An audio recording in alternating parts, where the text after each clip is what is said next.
Sir ನೀವು yes sir. ಹಾಂ hi sir. So advance happy birthday ಅಂತ ನಾನು ಅನ್ಕೊಂಡೆ, ಬಟ್ ಇವ್ರಿಗೆ ಬೇಡ ಅಂತ ಅದಕ್ಕೆ ಹ್ಯಾಪಿ ಬರ್ಡೇ ಅಂತ ಹೇಳ್ತೀನಿ. ಸೊ ನಿಮ್ಮ ಹೇರ್ ಸ್ಟೈಲ್ ಚೆನ್ನಾಗಿದೆ. ಆ್ಯಂಡ್ ನನ್ನ ಕ್ವಶನ್ ಏನು ಅಂತಂದರೆ, ನೀವು ಒಂದು ಪೋಸ್ಟ್ ಹಾಕಿದ್ರಿ, ಅಮ್ಮ ಇಲ್ಲದ ವರ್ಷ ಅಂತ ಪೋಸ್ಟ್ ಹಾಕಿದ್ರಿ. ಸೊ ಅಮ್ಮ ಆವಾಗ ಆ ಟೈಮಲ್ಲಿ ಕಳೆದ ಒಂದಷ್ಟು ವರ್ಷಗಳಿಂದ ಆ ಹುಟ್ಟು ಹಬ್ಬದ ದಿನ ಅಮ್ಮನಿಲ್ಲದ ಸೆಲೆಬ್ರೇಷನ್ ಯಾವ ರೀತಿಯಾಗಿ ಇತ್ತು ಅಂತ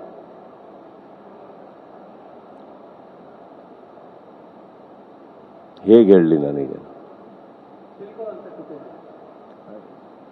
ಕಷ್ಟ ಆಗುತ್ತೆ ಸರ್. ಅದು ನಾನು ಆದಷ್ಟು ಆ ಮನೆಯಲ್ಲಿ ನಾನು ಟೆರೆಸ್ ಬಿಟ್ಟು ಇಳಿತಾನೆ ಅಲ್ಲ ಕೆಳಗಡೆ. ಆ ನನ್ನ ಒಟ್ಟಿಗೆ ಇರೋರಿಗೆ, ನನ್ನ ಇಲ್ಲಿರೋ ಕೆಲವು ಸ್ನೇಹಿತರಿಗೆ ಮಾತ್ರ ಗೊತ್ತು, ನನಗೆ ಕೆಳಗೆ ಇಳಿಯೋಕೆ ಆಗ್ತಾ ಇಲ್ಲ. ಅಲ್ಲಿ ಆ ಖಾಲಿ ಮನೆ, ಖಾಲಿ ಕುರ್ಚಿ, ಅದು ಎಲ್ಲರ ಜೀವನದಲ್ಲಿ ನಡೆಯೋದೇ ಸರ್. ಇದು ನನ್ನ ಜೀವನ ಮಾತ್ರ ಅಂತಲ್ಲ, ಎಲ್ಲರ ಜೀವನದಲ್ಲೂ ನಡೆಯುತ್ತೆ. ಎಲ್ಲರಿಗೂ ಆಗುವಂಥ ನೋವೇ ಇದು. ನನಗೆ ಹೊಸದು. ನಾನು ಬೇರೆಯವ್ರದ್ದೆಲ್ಲ ಕೇಳಿದ್ದೆ, ನನಗೆ ಹೊಸದಲ್ಲ.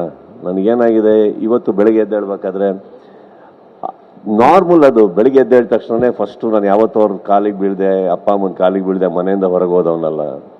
ಹುಟ್ಟು ಹಬ್ಬದ ದಿನ ಫಸ್ಟು ಅವ್ರ ಕಾಲಿಗೆ ಬಿದ್ದು ಏನೋ ಇರುತ್ತಲ್ಲ ಸರ್, ಅದು ಏನಾಗುತ್ತೆ, ಅದು ತುಂಬ ಕಷ್ಟ ಆಗ್ತದೆ ಅಷ್ಟೇ, ಬೇರೆ.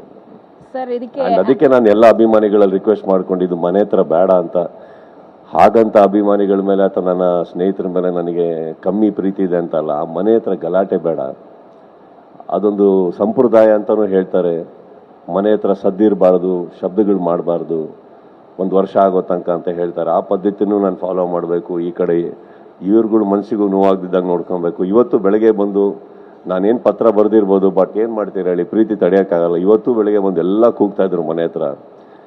ಇಲ್ಲಿ ಯಾರು ನಮ್ಮ ಹುಡುಗರು ಹೋಗ್ಬಿಟ್ಟು ಅಕಸ್ಮಾತ್ ಕೂಗ್ಬೇಡಿ ಅಂತ ಹೇಳಕ್ ಹೋದ್ರೆ, ಅದು ಹೊರಟಾಗೆ ಬಂದಂಥ ವರ್ತನೆ ಹಾಗೆ ಅದೊಂದು ವಿಡಿಯೋ ಆಗಿ ಪ್ರೊಜೆಕ್ಟ್ ಆಗುತ್ತೆ, ಅಲ್ಲೂ ಪ್ರಾಬ್ಲಮ್ ಆಗುತ್ತೆ.